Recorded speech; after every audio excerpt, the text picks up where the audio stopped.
Hello అండి అందరికీ Friday పూజ mini బ్లాగ్తో అయితే మీ ముందుకు వచ్చేసాను. సో సింపుల్గా అయితే వేసుకున్నాను. పసుపు గడపకి పసుపు కుంకుమ పెట్టకపోతే చాలా బోసిపోయినట్టు అనిపిస్తుంది. బట్ కాకపోతే మా పాప అది తినడము, బాడీ మొత్తం పూజేసుకోవడం ఇలా చేస్తుందని చెప్పి నేను పోయడం లేదు. ఇంతకుముందు అయితే నన్ను ఫాలో అయ్యే వాళ్ళకి తెలుసు. ఇంతకుముందు చాలా వీడియోస్లలో నన్ను చూసే ఉంటారు నేను ఏ విధంగా చేసుకుంటాను అనేది. పసుపు కుంకుమ లేదే గడపలకు నేనైతే పూజ చేయను. ఫ్రైడే అయితే కనుక మీకు అందరికీ తెలిసిందే.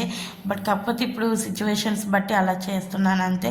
సో ఇంట్లో పూజ చేసుకున్నాను. మనస్ఫూర్తిగా ప్రశాంతంగా ఉంటుందండి నిజంగానే. నాకెందుకో ఫ్రైడే సాటర్డే అంటే ఈ మధ్య నాకు ఒక ప్రత్యేకమైన రోజులనే చెప్పచ్చు. బట్ కాకపోతే ఈ 2 రోజులు పూజలు అనేటివి ఒకేలాగా ఉండొచ్చు మీకు. బట్ కాకపోతే నాకు తెలిసినటువంటి కొన్ని స్టోరీస్ అయితే మీతో అయితే షేర్ చేసుకుంటాను. మీకు కనుక నచ్చినట్లయితే ఒక చిన్న లైక్ అయితే ఉండబ్బా. ఇంక ఇంట్లో పూజ చేసుకొని దగ్గరలో ఉన్న గుడికి అయితే వెళ్ళేసి వచ్చామన్నమాట. అక్కడ పూజ అనేది బాగా చేస్తారు. ఓం శ్రీ మాత్రే నమః.